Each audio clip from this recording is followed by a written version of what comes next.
Everyone, मेरा नाम पूजा मालविया है और मैं आपका स्वागत आपके ही चैनल ऑनलाइन पढ़ाई पे करती हूँ। आज का ये वीडियो हमारा फिजिक्स को लेके है और हम फिजिक्स में पढ़ने वाले हैं आज विद्युत चैप्टर। ये चैप्टर बहुत इंपॉर्टेंट है क्योंकि ये चैप्टर से कोई भी एग्जाम बचा नहीं है जहाँ पे इससे क्वेश्चन ना आए हो।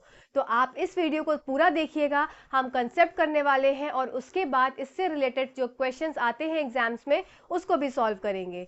साथ ही साथ मैं आपको बताना चाहती हूँ कि मैं यहाँ पे अपने चैनल पे एनसीईआरटी साइंस के कंटेंट को प्रॉपर एक्सप्लेन करती हूँ, साथ में क्वेश्चंस भी सॉल्व करती हूँ। तो आप अगर चैनल पे नए हो तो सब्सक्राइब जरूर करिएगा, आपको इस चैनल से साइंस का कंटेंट जो है आपका प्रिपेयर होगा। साथ ही साथ आपको बताना चाहती हूँ कि मैंने बहुत सारे वीडियोस अपलोड करे हैं, आप जाकर चैनल पे प्लेलिस्ट को स्क्रॉल करिएगा, आपको आपके काम के वीडियोस मिल जाएंगे। और इसके साथ ही साथ टेलीग्राम चैनल भी है ऑनलाइन पढ़ाई का, तो आप टेलीग्राम चैनल से जाकर जुड़ सकते हैं। तो चलिए आइए आज का वीडियो हम स्टार्ट करते हैं।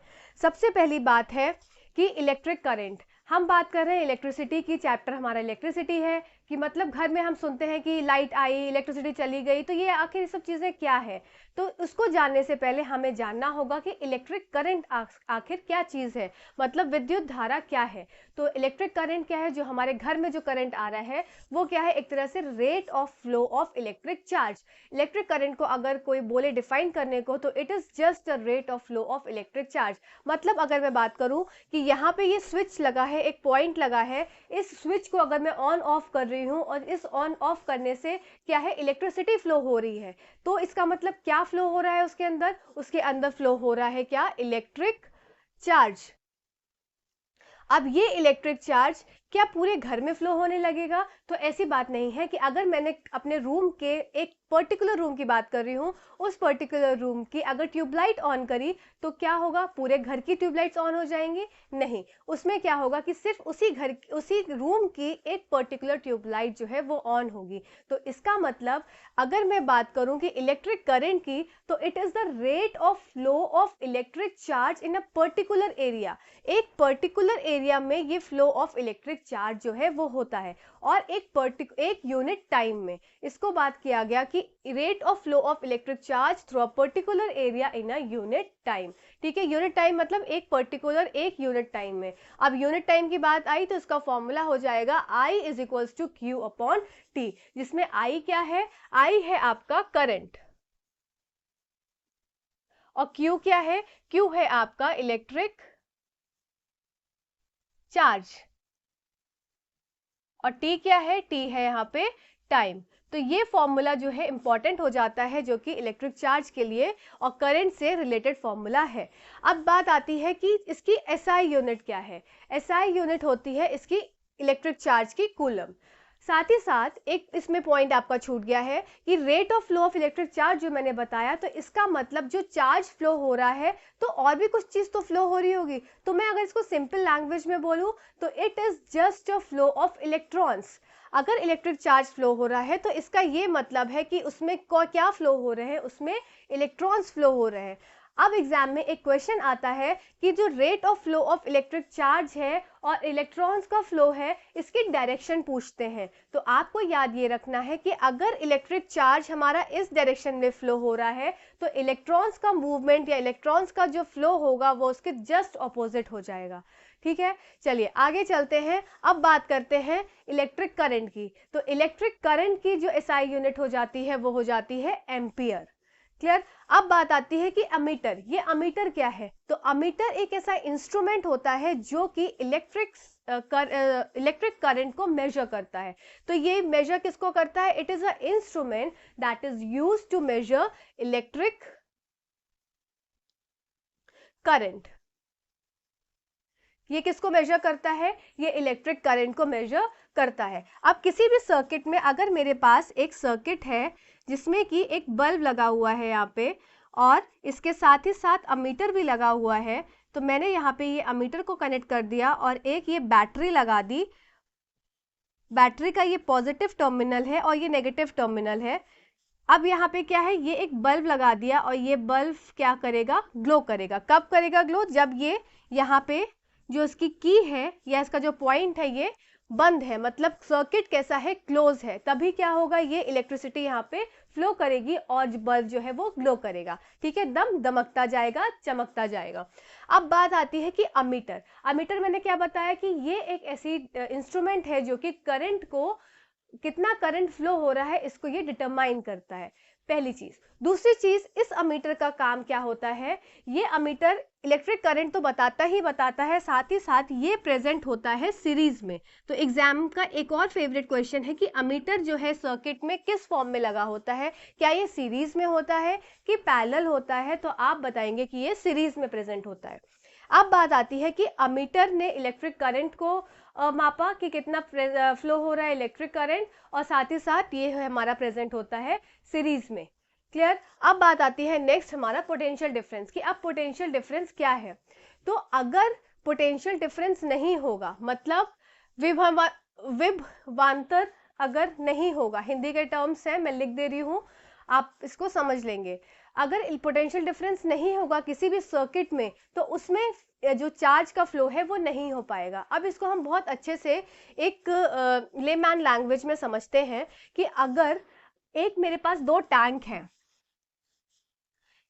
और इस टैंक में क्या है, पानी भरा हुआ है, दोनों टैंक में थोड़ा थोड़ा पानी भरा है, एक में ज्यादा पानी है और एक में कम पानी है, इसमें बहुत सारा पानी है, ये टैंक ए है और ये टैंक बी है। अब आप मुझे बताएंगे कि वाटर का फ्लो टैंक ए से बी में जाएगा कि बी से ए में जाएगा, या जाएगा ही नहीं। तो आपका जवाब बिल्कुल ठीक है, जो फ्लो ऑफ वाटर होगा वो ए टू बी होगा। क्यों होगा flow of water A to B, क्योंकि यहाँ पे क्या है, प्रेशर ज्यादा है, प्रेशर डिफरेंस की वजह से फ्लो ऑफ वाटर क्यों हुआ, क्योंकि प्रेशर डिफरेंस है, ए में पानी ज्यादा है और सॉरी बी में पानी कम है, तो इसकी वजह से जो मूवमेंट ऑफ वाटर हो जाएगा वो फ्रॉम ए टू बी हो जाएगा, और तब तक होता रहेगा जब तक कि दोनों का लेवल जो है वो सेम ना हो जाए। यही प्रोसेस हो जाता है किसमें, इलेक्ट्रिक करंट को फ्लो होने में एक सर्किट में। इस सर्किट में इलेक्ट्रिसिटी तभी फ्लो होगी जब क्या होगा, पोटेंशियल डिफरेंस होगा। अगर पोटेंशियल डिफरेंस नहीं हुआ तो इलेक्ट्रिसिटी फ्लो नहीं हो पाएगी। तो मैंने यहाँ पे जो बैटरी लगाई, ये बैटरी क्या करती है, पोटेंशियल डिफरेंस को क्रिएट करती है, बनाती है, और इलेक्ट्रिसिटी को फ्लो होने के लिए पोटेंशियल डिफरेंस का होना बहुत जरूरी है। ये बात आपको समझ आई कि इलेक्ट्रिसिटी तभी फ्लो होगी जब क्या होगा, पोटेंशियल डिफरेंस होगा। जैसे कि पानी तभी फ्लो हो रहा है ए टू बी जब क्या है, पोटेंशियल, जब क्या है, डिफरेंस है, सॉरी पोटेंशियल डिफरेंस नहीं, जब क्या है, डिफरेंस है, किसमें है, प्रेशर में डिफरेंस है। अब प्रेशर में डिफरेंस है मतलब ए में पानी ज्यादा है, बी में पानी कम है, तो इस प्रेशर डिफरेंस की वजह से क्या हो गया, movement of water from A to B हुआ। अब इसमें क्या है, इलेक्ट्रिसिटी, अगर ये सर्किट के अंदर इलेक्ट्रिसिटी तब फ्लो हो रही है जबकि सेल जो यहाँ मैंने लगाया, जो बैटरी लगाई, इसने क्या किया, पोटेंशियल डिफरेंस क्रिएट कर दिया। अब इस पोटेंशियल डिफरेंस से क्या होगा, यहां से इसका जो इलेक्ट्रिक चार्ज का जो फ्लो होना, यहाँ से पॉजिटिव टर्मिनल से नेगेटिव टर्मिनल की तरफ इलेक्ट्रिक जो चार्ज है वो फ्लो होने लगेंगे। इसकी वजह से क्या होगा, इलेक्ट्रिसिटी जनरेट होगी और ये क्या है, ये बल्ब को ग्लो करा देगा। इतनी बात सबको क्लियर हो गई होगी। अब पोटेंशियल डिफरेंस का भी फॉर्मूला होता है जो एग्जाम में पूछा जाता है। Potential difference between the two points is equals to work done upon में चार्ज। ये क्या होता है, it is work done upon में चार्ज, और पोटेंशियल डिफरेंस की एसआई यूनिट हो जाती है वोल्ट। क्लियर। अब बात आती है वोल्ट मीटर। ये वोल्ट मीटर क्या चीज है, तो वोल्ट, जैसे हमने अमीटर पढ़ा था, ammeter is an instrument used to measure the electric current, उसी तरह से जो वोल्ट मीटर है ये क्या बताता है, ये बताता है वोल्टेज को, कि एक सर्किट में कितना वोल्टेज फ्लो हो रहा है।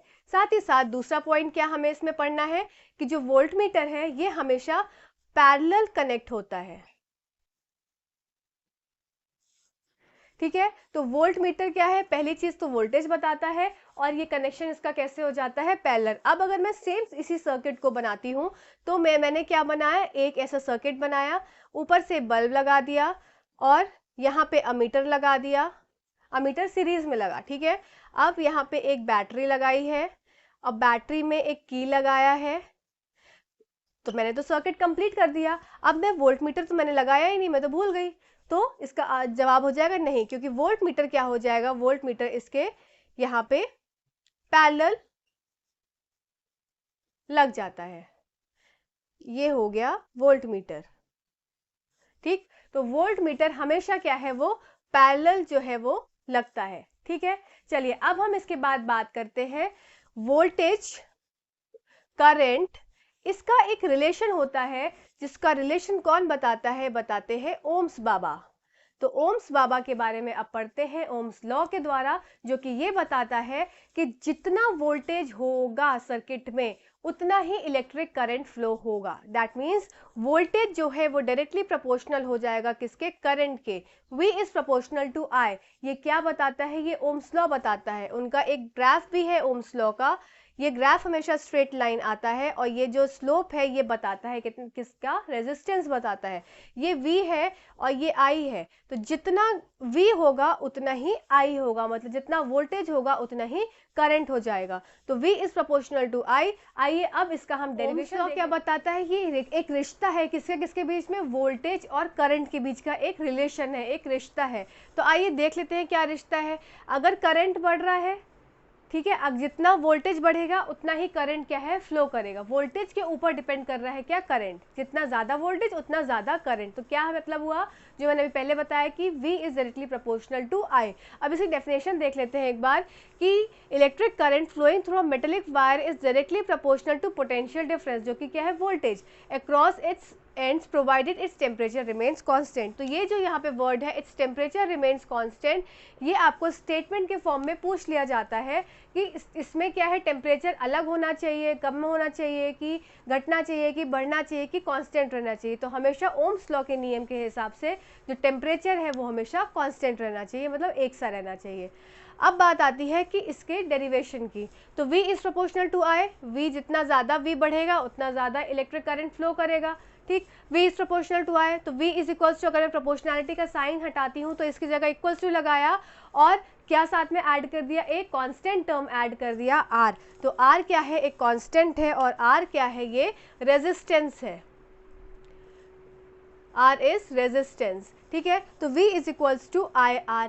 ये ओम्स लॉ का एक फॉर्मूला होता है। ठीक, ओम्स लॉ का नियम का फॉर्मूला होता है V is equals to IR। अब देखो I इज इक्वल्स टू, मैं इसको ऐसे भी लिख सकती हूँ, I यहाँ रह गया V अपॉन R। ठीक है, तो I करंट हो गया, V पोटेंशियल डिफरेंस और रेजिस्टेंस। तो अगर मैं रिलेशन देखूँ करंट और रेजिस्टेंस में, तो ये है क्या, इन्वर्सली प्रोपोर्शनल का।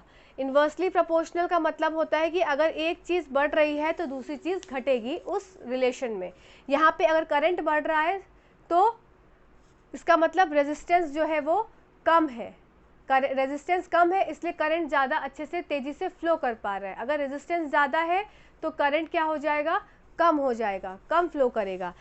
इफ़ रेजिस्टेंस इज डबल्ड, अगर रेजिस्टेंस को डबल कर रही हूँ तो क्या हो रहा है, करंट जो है उसका जस्ट आधा हो जा रहा है। ये स्टेटमेंट आपके एनसीईआरटी का ही स्टेटमेंट है। ठीक है, अगली बात आती है रियोस्टेट। रियोस्टेट क्या होता है, तो रियोस्टेट एक ऐसा इंस्ट्रूमेंट होता है जो कि रेजिस्टेंस को चेंज करने में हेल्प करता है। तो it helps to change the resistance in a circuit. एक सर्किट में अगर रेजिस्टेंस को चेंज करना है तो क्या लगाएंगे हम, रियोस्टेट लगाएंगे। ये 1 मार्क के क्वेश्चन का अच्छा क्वेश्चन है। अगली बात आती है कि फैक्टर्स। कुछ ऐसे फैक्टर्स होते हैं जो कि इफेक्ट करते हैं किनको, कंडक्टर्स को, और वो फैक्टर्स कंडक्टर्स में क्या करेंगे, कुछ चीज़ों को रेजिस्ट करवाएंगे। कंडक्टर्स क्या होते हैं, पहले तो ये बात समझ लेते हैं। कंडक्टर्स एक ऐसे सब्सटेंस होते हैं या ऐसे मटेरियल्स होते हैं जो कि इलेक्ट्रिसिटी को फ्लो करने में हेल्प करते हैं। उसी के ऑपोजिट इंसुलेटर्स होते हैं। तो इंसुलेटर्स का काम क्या होता है कि इलेक्ट्रिसिटी को फ्लो वो नहीं करने देते। ठीक है, उनके अंदर रेजिस्टेंस की पावर ज़्यादा होती है, वो रेजिस्टिविटी उनके अंदर बहुत ज़्यादा होती है। जो ज़्यादा, जैसे मैं आपको बोलूँ, मैं भागती जा रही हूँ, भागती जा रही हूँ, भागती जा रही हूँ, मैराथन में हूँ, भाग रही हूँ, भाग रही हूँ, भाग रही हूँ, एकदम से स्पीड ब्रेकर आया तो क्या हो जाएगा, ऐसे होगा। स्पीड ब्रेकर आने से मैं रुक जाऊंगी। कार चल रही है स्पीड में, स्पीड में, स्पीड में, और स्पीड ब्रेकर आया तो रुक गई। तो ये स्पीड ब्रेकर क्या हो जाएगा, ये स्पीड ब्रेकर जो है वो रेजिस्टेंस है, जो रेजिस्ट कर रहा है किस चीज़ को, मुझे आगे दौड़ने में। अब यही सेम चीज़ किस में हो गई, इलेक्ट्रिक चार्ज में हो गई, इलेक्ट्रिसिटी के फ्लो में हो गई, फ्लो ऑफ इलेक्ट्रॉन्स में हो गई, कि भाग रहे हैं, भाग रहे हैं, भाग रहे हैं सर्किट में, पर जैसे ही रेजिस्टर लगाया तो इलेक्ट्रिक चार्ज जो है, इलेक्ट्रॉन्स जो है या इलेक्ट्रिसिटी जो है वो फ्लो होकर स्टॉप हो जाएगी, या उनमें एक प्रतिरोधक क्षमता आ जाएगी। धीरे धीरे वो उसको क्या होंगे, स्लो हो जाएगा उनका मोशन। अब वो क्या होगा, एकदम धक्का लगा और स्टॉप हो गए। तो वो क्या हो जाएंगे, वो उनमें रेजिस्टेंस ज़्यादा हो गया, तो उसकी वजह से फ्लो ऑफ इलेक्ट्रॉन्स या फ्लो ऑफ इलेक्ट्रिसिटी नहीं हो पाई। तो यही काम हो जाता है किसका, रेजिस्टेंस का।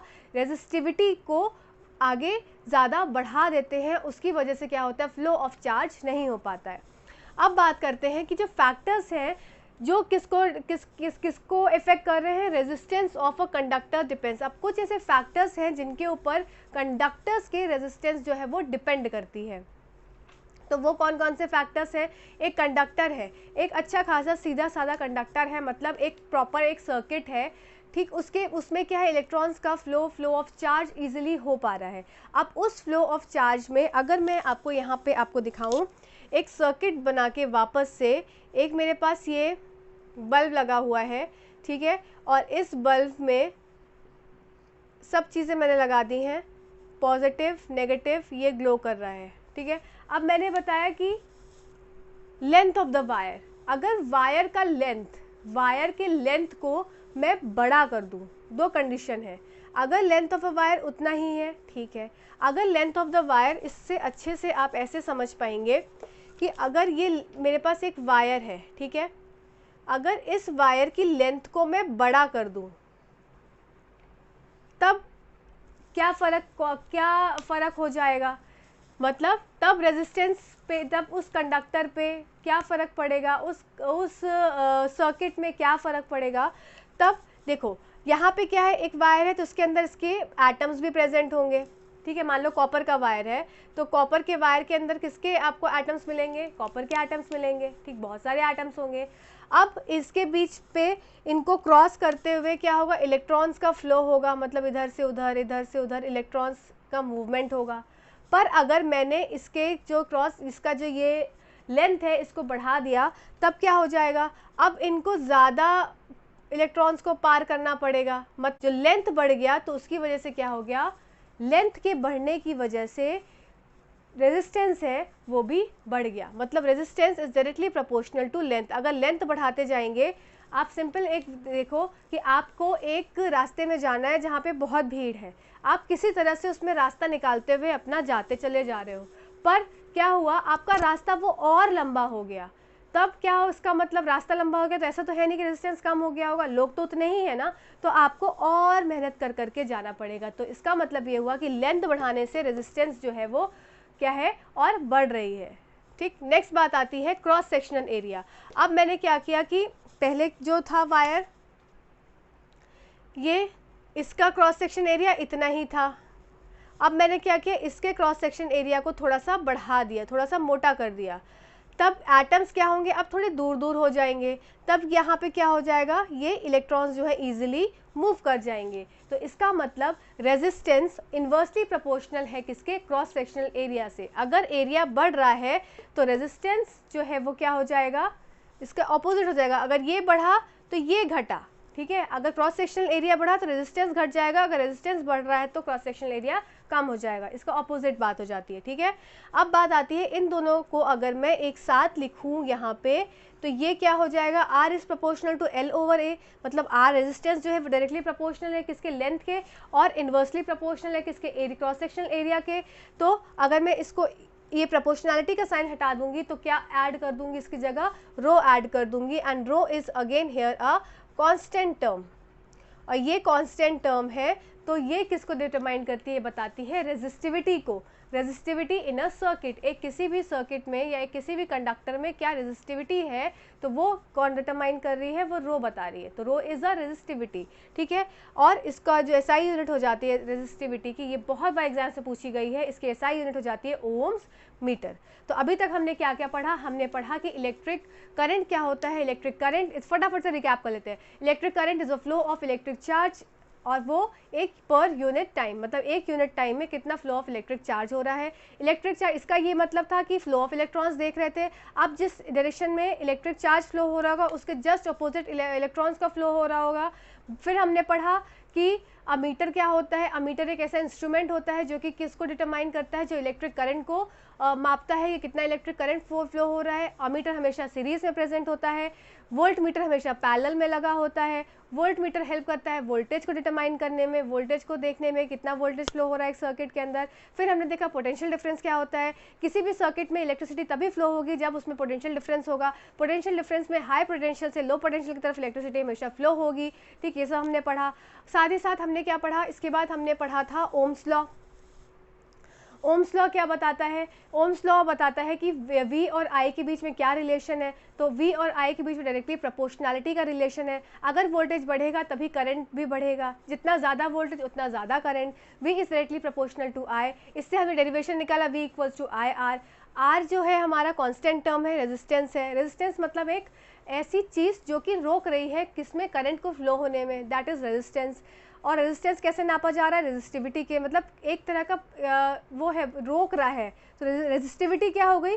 रोकने की क्षमता, किसी भी चीज़ की कितनी ज़्यादा रोकने की क्षमता है। अगर वुड की बात करूँ तो वो तो फ्लो ही नहीं होने देगा, है ना, इलेक्ट्रिसिटी को फ्लो नहीं होने देगा, तो उसकी रेजिस्टिविटी ज़्यादा है किसकी, वुड की। ठीक, तो अब हमने देखा करंट और रेजिस्टेंस के बीच में रिलेशन। रेजिस्टेंस ज़्यादा है तो करंट कम फ्लो होगा, रेजिस्टेंस कम है तो करंट ज़्यादा फ्लो होगा। इसके बाद हमने देखा रियोस्टैट। रियोस्टैट क्या है? रेजिस्टेंस के रेजिस्टेंस को चेंज कर सकता है। वो कौन सी डिवाइस है? देखिए, रेजिस्टेंस को हम सीरीज में भी लगाते हैं और रेजिस्टेंस को हम पैरेलल भी लगाते हैं। तो रेजिस्टेंस जब सीरीज में लगा होता है और पैरेलल में लगा होता है तो दोनों में बहुत ज़्यादा डिफरेंस आ जाता है। तो चलिए आइए देख लेते हैं। अगर रेजिस्टेंस सीरीज में है तो इस फॉर्म में होगा, एकदम आजू बाजू होगा। पर रेजिस्टेंस अगर पैरेलल है तो इस ऐसे ऊपर नीचे होगा। तो ये पैरेलल आपको समानांतर दिख ही रहा है। अब अगर रेजिस्टेंस सीरीज में है तो एंड टू एंड कनेक्ट है, मतलब एक एंड खत्म हुआ और दूसरे एंड से फिर पहला एंड जो है वो जुड़ा हुआ है। ये एंड देख रहे हैं, इससे फिर नेक्स्ट एंड जुड़ा हुआ है। तो मतलब रेजिस्टेंस जो सीरीज में होता है वो रेजिस्टेंस हमेशा एंड टू एंड जो है वो कनेक्टेड होता है, पहली चीज। दूसरा, सीरीज में जो है हमेशा करंट जो है हमेशा कांस्टेंट होता है। अगर यहाँ से जो करंट फ्लो हो रहा है, आप देख रहे हैं अमीटर सीरीज में लगा है, वोल्ट मीटर जो है वो पैरेलल में लगा है। ठीक है, ये आपको याद रखना है। अब दूसरी चीज आती है जो मैं बता रही हूँ कि सीरीज में करंट जो है कांस्टेंट है, मतलब ये जो करंट यहाँ पे फ्लो कर रहा है तो R1 R2 R3 में एक सा करंट फ्लो हो रहा है। अगर मान लीजिए 2 एम्पियर करंट फ्लो हो रहा है तो 2 एम्पियर R1 को भी मिलेगा, 2 एम्पियर R2 को भी मिलेगा, 2 एम्पियर R3 को भी मिलेगा। तो मतलब करंट जो है वो कांस्टेंट है। पर यहाँ पे वोल्टेज जो है वो कांस्टेंट नहीं होता है। वोल्टेज मान लो 5 वोल्ट है तो 5 वोल्ट में एक इसको मिल गया, 2 इसको मिल गया, 3 इसको मिल गया, मतलब 2 इसको मिल गया, तो टोटल कितना हो गया 5। तो वोल्टेज जो है वो वैरी करता है पर करंट जो है हमेशा कांस्टेंट रहता है। और इसका फॉर्मूला हो जाएगा इफेक्टिव आर। आपको निकालने के लिए एग्जाम में बहुत बार पूछते हैं क्वेश्चंस, तो हम क्वेश्चंस करेंगे, आप लास्ट तक देखिएगा, क्वेश्चन भी जरूर अटेंड करिएगा। तो R1 R2 R3 ये इसका फॉर्मूला हो जाएगा, ऐड कर देंगे। अब अगर मैं बात करती हूँ पैरेलल की, तो पैरेलल में क्या हो जाएगा, जो R1 R2 R3 है ये क्या है, कनेक्टेड है किसमें, एक तरह से पैरेलल के फॉर्म में ये कनेक्टेड है। बात आती है पैरेलल की, तो जो करंट है, अब यहाँ पे मान लो अगर 5 एम्पियर करंट जा रहा है तो 5 एम्पियर करंट में ये तीनों में डिस्ट्रीब्यूट हो जाएगा, अपने हिसाब से इतना उसको डिस्ट्रीब्यूट होना है। ठीक है, तो R1 R2 R3 तीनों अलग अलग उसको करंट मिलेंगे। पर यहाँ पे वोल्टेज जो है, वोल्टेज वो R1 R2 R3 तीनों को सेम मिलेंगे। ठीक है, तो ये और इसका इफेक्टिव R जो हो जाएगा R1 1/R1। पैरेलल है तो पैरेलल के फॉर्म में जैसे ऊपर नीचे, तो हम इसको भी ऊपर नीचे लिखेंगे। आप याद करने के लिए ऐसे रख सकते हैं कि सीरीज में एक साथ है तो फॉर्मूला भी सीरीज में है, पैरेलल में ऊपर नीचे है तो ये यहाँ भी ऊपर नीचे है। तो 1/R equal to 1/R1 1/R2 1/R3 ये इसका फॉर्मूला हो जाएगा। अब बात आती है आपके बुक का लास्ट टॉपिक कि heating effect of electric current. मतलब अब आप देख रहे होंगे कि आप अगर चार्जर लगाते हैं, अपना मोबाइल का चार्जर प्लग में लगाते हैं, थोड़ी देर बाद वो गर्म हो जाता है, या थोड़ी देर बाद फ़ोन गर्म हो जाता है, या कोई भी अप्लाइंस अगर आप लगाते हैं तो थोड़ी देर बाद गर्म हो जाती है। वो ऐसा क्यों होता है? वो उसका रीज़न ये होता है कि कहीं भी आपने चार्जर लगाया, कोई भी इलेक्ट्रिसिटी ऑन करी तो क्या होता है, उसमें फ्लो ऑफ इलेक्ट्रॉन्स हो जाता है। अब इलेक्ट्रॉन्स फ्लो हो रहे हैं तो शांति से तो नहीं जा रहे हैं, वो क्या कर रहे हैं, इधर से उधर, इधर से उधर, इधर से उधर, एक दूसरे टकराते हुए जा रहे हैं। तो उन्हें टकराने की वजह से क्या होता है, हीट होती है जनरेट, और जो आपको महसूस होती है अगर आप उसे टच करते हैं। तो इलेक्ट्रिक करंट फ्लो हुआ, इलेक्ट्रॉन्स मूव हुए, एक दूसरे से कोलाइड करे, कोलिजन की वजह से, उन टकराव की वजह से क्या है, हीट का प्रोडक्शन हुआ। ठीक, इसका फॉर्मूला होता है H=I²RT। ये फॉर्मूला भी याद रखने वाला है क्योंकि फॉर्मूले से आपको क्वेश्चंस निकालने में आसानी होगी। H हो गया heating effect of electric current, next हो गया I करंट है, R रेजिस्टेंस है, T क्या हो गया हमारा, टेम्परेचर नहीं टाइम। ठीक, यही क्या T है, ये हमारा टाइम को डिनोट करता है। ठीक, चलिए अगली बात आती है,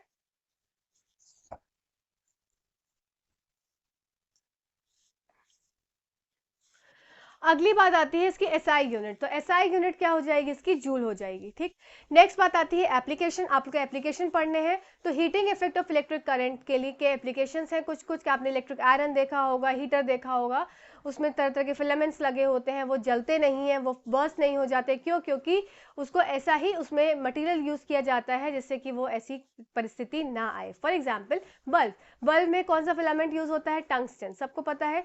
क्यों होता है टंगस्टन यूज? टंगस्टन क्योंकि उसका मेल्टिंग पॉइंट बहुत हाई होता है, बहुत हाई होता है, जो होता है 3380, मतलब 3380 डिग्री सेल्सियस उसका मेल्टिंग पॉइंट होता है, उसका हाई मेल्टिंग पॉइंट है। ठीक है, हाई मेल्टिंग पॉइंट, उसको ये आपको डिग्रीज पूछी जाती है। नेक्स्ट बात आती है, सॉरी, इसमें गैस कौन सी प्रेजेंट होती है, किसमें, बल्ब के अंदर। तो फिलामेंट हो गया टंगस्टन, मेल्टिंग पॉइंट हो गया ये, और इसमें गैस होती है नाइट्रोजन और आर्गन प्रेजेंट होती है बल्ब में।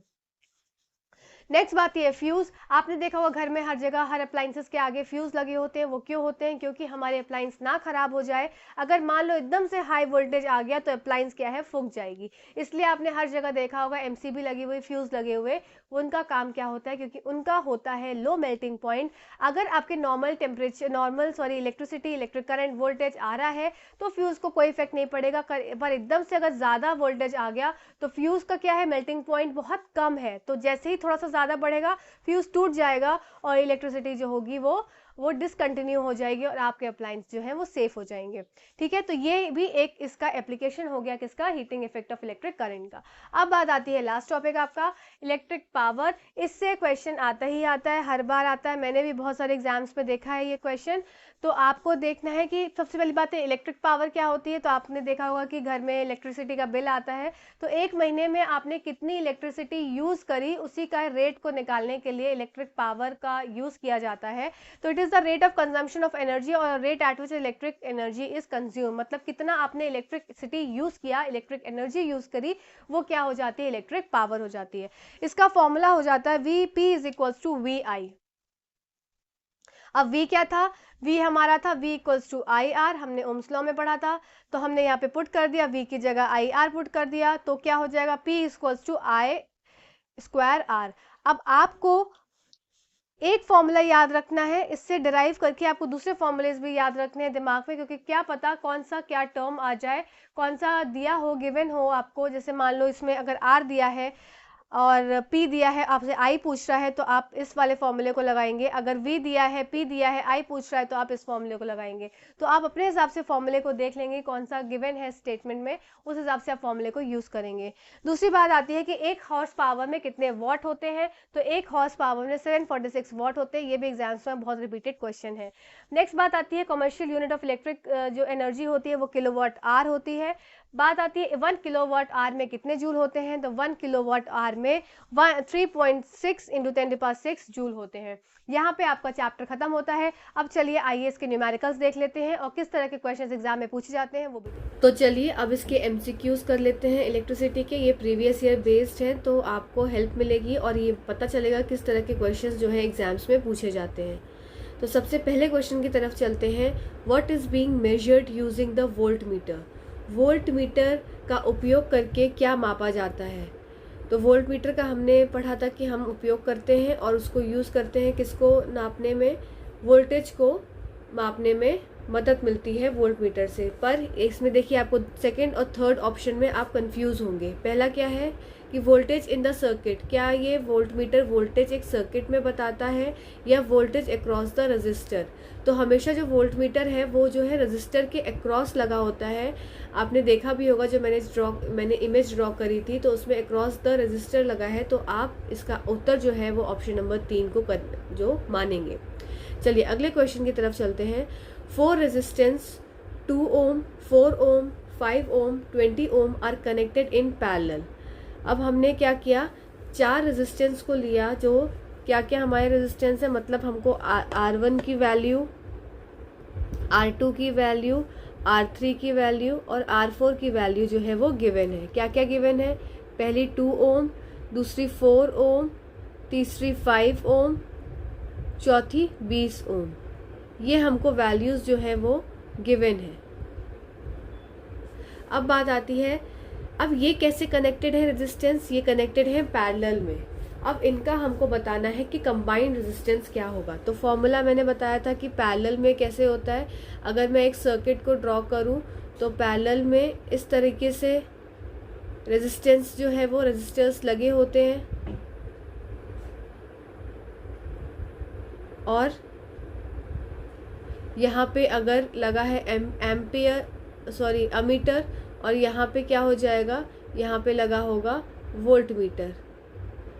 ठीक है, तो ये क्या हो गई, ये जो वैल्यूज हो गई, ये R1, R2 और R3, ये हमारे क्या हो गए, 3 रेजिस्टेंस जो है वो लगे हुए हैं, इसकी वैल्यूज दी है। तो अब आपको बताना है कि पैरेलल में क्या होगा। तो पैरेलल में क्या है, सब ऊपर नीचे रेजिस्टेंस लगा हुआ है। तो मैंने आपको याद करने का तरीका बताया था कि ऊपर नीचे वाला फॉर्मूला भी आपको लगाना है। तो इसमें फॉर्मूला क्या हो जाएगा, 1/R is equals to 1/R1 plus 1/R2 plus 1/R3। ठीक, अब इसकी वैल्यूज हम पुट कर देंगे तो हमारा क्या हो जाएगा, कंबाइंड रेजिस्टेंस जो कि 1/R है वो आ जाएगा। तो देखते हैं, चलिए इधर देखिए, इसके मैं मार्कर का कलर चेंज कर देती हूँ। तो 1/R, 1 क्या देख के रखा है, 1/R जो बराबर हो जाएगा 1/2 प्लस 1/R2 क्या दे रखा है 1/4 प्लस 1/R3 क्या दे रखा है 1/5 प्लस 1/20। ठीक है, अब इसका एलसीएम हम अपने को लेना है, तो ये हो जाएगा 1/R बराबर हो जाएगा, एलसीएम कितना आ जाएगा 2, 4, 5, 20 का जो एलसीएम है वो 20 आएगा। तो 2 10 ज़ा 20, 4 5 ज़ा 20, 5 4 ज़ा 20, 21 ज़ा 20। इसको हम ऐड करेंगे तो 10 प्लस 5 15, 15 प्लस 4 19, 19 प्लस 1 20। तो 20/20 आ गई किसकी वैल्यू, 1/R की वैल्यू, जो कैंसिल हो जाएगी और इसकी वैल्यू आ जाएगी 1। तो मतलब जो इफेक्टिव रेजिस्टेंस हो गया पैरेलल में, वो R की वैल्यू हमारी आ गई 1 और साथ में ओम। तो इसके हिसाब से उत्तर हो जाएगा जो हमारा ऑप्शन नंबर फर्स्ट। तो इस तरह के आपके क्वेश्चंस आते हैं एग्जाम में। अभी इसी को अगर सीरीज में कर देते तो आप मुझे कमेंट में बताएंगे, आपका होमवर्क है कि आप मुझे कमेंट में बताएंगे कि अगर मैं इसी सेम को अगर मैं सीरीज के हिसाब से सॉल्व करूंगी तो इसका क्या आंसर आएगा, ये आपका होमवर्क है। चलिए अगले क्वेश्चन की तरफ चलते हैं। एक रेजिस्टेंस दिया है कॉपर वायर का जो कि R है, and if the radius of the copper wire is double, मतलब पहले अगर रेडियस R था, अब कॉपर वायर का रेडियस क्या हो गया, डबल हो गया। ठीक है, और अगर मैं इसको R लिखूंगी कैपिटल में तो रेजिस्टेंस से कंफ्यूजन हो जाएगा। तो मतलब इनिशियल अगर इसका रेडियस R था तो अब हो गया इसका 2R। ठीक है, ये क्वेश्चन में बोल रहा है कि रेडियस डबल हुआ और इसकी लेंथ जो है, लेंथ में कोई फर्क नहीं है, लेंथ जो L थी वही लेंथ सेम L रही। तब आपने एक फॉर्मूला पढ़ा था, किसका था, रेजिस्टेंस का एक फॉर्मूला था, और वो फॉर्मूला क्या था कि रो L ओवर A। ये रेजिस्टेंस का हमने फॉर्मूला पढ़ा था, जिसमें रो क्या था, रो रेजिस्टिविटी, L था लेंथ और A था एरिया ऑफ क्रॉस सेक्शन। अब एरिया ऑफ क्रॉस सेक्शन क्या हो जाएगा, पाई R स्क्वायर। अब हम देखते हैं कि क्या क्या चीजें नई आई। ओल्ड, अगर रेजिस्टेंस ओल्ड की मैं बात करूं तो रो L ओवर पाई R स्क्वायर, ये हमारा गिवन है हमारे फॉर्मूले के हिसाब से।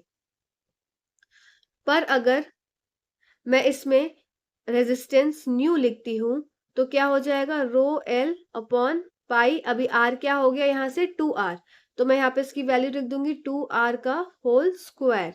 तो ये क्या हो जाएगा, रो L upon pi 4R square. ठीक है, तो R न्यू क्या हो जाएगा, तो रो L और पाई R स्क्वायर, इसको मैं एक तरफ ले लेती हूँ, रो L और पाई R स्क्वायर एक तरफ लिखा और इंटू 4 कर दिया। ठीक है, तो इसकी जगह क्या मैं R लिख सकती हूँ क्योंकि ये R है। ठीक, तो R न्यू हो जाएगा R अपॉन 4। तो यही आ गया हमारा रिलेशन कि न्यू आर क्या हो जाएगा, r/4। इसके हिसाब से आपका ऑप्शन हो जाएगा सेकंड वाला, ये इसका करेक्ट उत्तर हो जाएगा। इस तरह से क्वेश्चंस आपके एग्जाम में पूछे जाते हैं। चलिए अगले प्रश्न की तरफ चलते हैं। अगला प्रश्न है हमारा, how will be the resistance of a metallic body be affected when its temperature is increased. किसी धात्विक वस्तु का तापमान बढ़ाने पर उसका प्रतिरोध किस प्रकार प्रभावित होगा? क्या वो हमेशा बढ़ेगा, क्या वो घटेगा, क्या वो सेम रहेगा, और नन ऑफ दीज। तो ये क्या होता है, हमेशा बढ़ता है। जैसे ही आप टेम्परेचर बढ़ाएंगे तो जो मॉलिक्यूल्स हैं वो उनमें क्या हो जाएगा, उनमें मूवमेंट स्टार्ट हो जाता है और उसकी वजह से रेजिस्टेंस जो है वो और बढ़ जाता है, क्योंकि इलेक्ट्रॉन्स को मूव करने में और टकराव होते हैं एक दूसरे मॉलिक्यूल से। ठीक है, तो इसका आंसर हो जाएगा कि हमेशा जो है वो बढ़ेगा। चलिए अगले क्वेश्चन की तरफ चलते हैं। What is the SI unit of resistivity? ये एसआई यूनिट से भी हर बार एक क्वेश्चन आता है, कहीं ना कहीं कोई ना कोई एसआई यूनिट पूछ लिया जाता है। तो रेजिस्टिविटी की एसआई यूनिट, जिसको बोलते हैं रो से डिटरमाइन करते हैं, इसकी एसआई यूनिट हो जाती है ओम मीटर। ठीक, चलिए अगले क्वेश्चन की तरफ चलते हैं। A current of 0.5 ampere is drawn by a filament of N electric bulb for 10 minutes. Find the amount of electric charge that flows through the circuit. एक विद्युत बल्ब के फिलामेंट द्वारा 10 मिनट के लिए 0.5 एम्पियर की धारा खींची जाती है। सर्किट में प्रभावित होने वाले विद्युत आवेश की मात्रा ज्ञात कीजिए। तो आपने फॉर्मूला पढ़ा था, एक फॉर्मूला हमने इलेक्ट्रिक चार्ज का पढ़ा था। आपको कमेंट सेक्शन में वो फॉर्मूला मुझे बताना है, वो क्या फॉर्मूला था आप जरूर मुझे बताइएगा। वो फॉर्मूला था, मैं आपको यहाँ बता भी देती हूँ, Q is equals to I T. ठीक है, क्विट क्विट करके हमने याद किया था। Q क्या था, Q था हमारा चार्ज, आई क्या था, आई था करंट, और टी क्या था, टी था टाइम, टेम्परेचर नहीं। ठीक है, अब क्या देख के रखा है, देखिए अ करंट ऑफ 0.5 एम्पियर। तो करंट हमें देख के रखा है, इसका मतलब आई की वैल्यू 0.5 एम्पियर गिवन है। ठीक, साथ ही साथ इलेक्ट्रिक और टाइम कितना दे के रखा है, 10 मिनट्स। और पूछा क्या, find the amount of electric charge that flows. अब चार्ज जो है, क्यू जो है वो पूछा जा रहा है, तो डायरेक्ट आप फॉर्मूला में लिख सकते हैं। क्वेश्चंस बहुत आसान आते हैं, डायरेक्ट फॉर्मूला बेस्ड आते हैं। आप अगर फॉर्मूले को याद रखेंगे तो आपका उत्तर जो है वो निकल आएगा। तो इससे आई हो गया 0.5 एम्पियर इंटू टाइम हो गया 10 मिनट्स। ठीक है, अब ये जो मिनट्स है इसको हमें सेकंड में चेंज करना है, मतलब 1 मिनट बराबर हो जाता है किसके, 60 सेकंड के। तो 10 मिनट बराबर हो जाएगा कितने, 10 minute equals to 60 into 10 equals to 600 second. ठीक है, 600 सेकेंड की वैल्यू हमें अब पुट करनी है। तो क्या हो जाएगा, हमने क्या लिखा, 0.5 एम्पियर इंटू 600 सेकेंड्स। तो आप इसको सॉल्व करेंगे, 6 5 30, 30 और कितने जीरो, 0 0, और कितने पे पॉइंट लगेगा, एक पे पॉइंट लग जाएगा। तो 300 जो है कूलम इसका उत्तर हो जाएगा। तो इसके हिसाब से ऑप्शन नंबर फर्स्ट इसका करेक्ट आंसर आ जाएगा। चलिए अगले क्वेश्चन की तरफ चलते हैं। How much work is done in moving a charge of 2 coulomb across 2 points having a potential difference of 12 volt. तो पोटेंशियल डिफरेंस भी हमने एक फॉर्मूला पोटेंशियल डिफरेंस का पढ़ा था, वो क्या पढ़ा था कि पोटेंशियल डिफरेंस होता है वर्क डन अपॉन में चार्ज। ठीक है, तो पोटेंशियल डिफरेंस, अब ये हमने फॉर्मूला पढ़ा था, अब इस फॉर्मूले को ही हमें यहाँ यूज करना है। डायरेक्ट फॉर्मूला बेस्ड क्वेश्चन है, बहुत आसान क्वेश्चन है। चलिए आइए देखते हैं। अब पूछ रहे हैं 2 कूलम के आवेश, मतलब कूलम कि 2 कूलम का आवेश मतलब चार्ज कितना दिया हुआ है, चार्ज दिया हुआ है Q दिया है 2 कूलम के आवेश को 12 वोल्ट विभवांतर वाले 2 बिंदुओं पर ले जाने में कितना कार्य लगेगा। 12 वोल्ट मतलब वो जो पोटेंशियल डिफरेंस की वैल्यू कितनी दे के रखी है, 12 वोल्ट, और पूछा है कितना, आपको पूछ रहे हैं कि इतना वर्क उसको, कितना उसको काम करना पड़ेगा। तो ये आप डायरेक्ट फॉर्मूला लिखिए कि पोटेंशियल डिफरेंस हमने क्या इसमें दिया हुआ है, 12 is equals to work done पूछ रहा है, चार्ज कितना दिया है 2 कूलम, तो वर्क डन क्या हो जाएगा, 12 वोल्ट इंटू 2 कूलम। तो वर्क डन हो जाएगा 24 जूल। ठीक है, तो आपका ये आंसर आ गया 24 जूल, जो कि ऑप्शन नंबर 2 करेक्ट आंसर है। चलिए अगले क्वेश्चन की तरफ चलते हैं, जो है हमारा the best conductor of electricity is. आपको पूछा है कि बेस्ट कंडक्टर ऑफ इलेक्ट्रिसिटी, तो देखो कॉपर भी कंडक्टर ऑफ इलेक्ट्रिसिटी है, गोल्ड भी कंडक्टर ऑफ इलेक्ट्रिसिटी है, सिल्वर भी कंडक्टर ऑफ इलेक्ट्रिसिटी है, पर बेस्ट आपको पूछा है तो हो जाएगा इसका आंसर सिल्वर। ठीक है, डायमंड इज इंसुलेटर, तो it is not a conductor of electricity, ये चालक नहीं है कुछ डायमंड। ठीक है, तो ये क्या हो जाता है, इंसुलेटर हो जाता है। अब सिल्वर बेस्ट कंडक्टर है, पर सिल्वर हम यूज नहीं कर पाते हैं, क्यों? क्योंकि बहुत महंगा होता है, इसलिए कॉपर के वायर्स हम जनरली यूज करते हैं। गोल्ड भी कंडक्टर ऑफ इलेक्ट्रिसिटी है, तो गोल्ड जो है वो second best conductor of electricity में आएगा, सबसे पहला नाम आएगा सिल्वर का। ठीक है, अगले क्वेश्चन की तरफ चलते हैं। आज का आखिरी क्वेश्चन है, an electric bulb is connected to 220 volt generator. अब क्या है, आपको वोल्ट दिया हुआ है, देखिए वोल्ट दिया है मतलब वोल्टेज दिया है कितना, 220। अब जो दिया है उसको आप लिखते जाएंगे तो आपका आंसर वैसे ही निकल जाएगा, कि फॉर्मूला आपको याद हो चुका है। And the current is 0.50 ampere, तो अब करंट की वैल्यू, आई की वैल्यू कितनी दे के रखी है, 0.50 एम्पियर। ठीक है, what is the power of bulb. ये पावर से भी क्वेश्चन जो है बहुत बार एग्जाम्स में पूछे जाते हैं, ये 1 नंबर फ्री के होते हैं, क्योंकि इसमें सिर्फ फॉर्मूला याद रखना होता है और हम आंसर तक पहुंच जाते हैं। तो पावर की क्या फॉर्मूला होता है, power equals to voltage into current. ठीक है, ये फॉर्मूला होता है। तो पावर निकालना है, पावर आ जाएगी, वोल्टेज 220 वोल्ट देके रखा है, इनटू करंट देके रखा है 0.50 एम्पियर। इसको सॉल्व करेंगे, 22 और 5 को, 5 टू 10, 5 टू 10 11, तो ये हो जाएगा 110 और एक जीरो, और इधर पॉइंट कितने पे लगना है, एक पे, तो ये हो जाएगा इतने वॉट, मतलब 110 वॉट आपका आंसर हो जाएगा, जो कि ऑप्शन नंबर 1 है। तो आई होप आपको ये सेशन अच्छा लगा होगा, और आप कमेंट जरूर करा करिए, क्योंकि आपके कमेंट से बहुत मोटिवेशन मिलता है, आपके लाइक से बहुत मोटिवेशन मिलता है। और चैनल को सब्सक्राइब कर लीजिएगा अगर नए हैं, और आगे भी मैं ऐसे वीडियोस लाती रहूंगी। आप चैनल की प्लेलिस्ट को जाकर स्क्रॉल करिएगा, आपको बहुत सारे वीडियोस मिलेंगे, एनसीईआरटी कंटेंट है, तो आपके एग्जाम में कहीं ना कहीं आपको मददगार, उससे आपको मदद मिलेगी। तब तक के लिए धन्यवाद, बहुत बहुत आभार।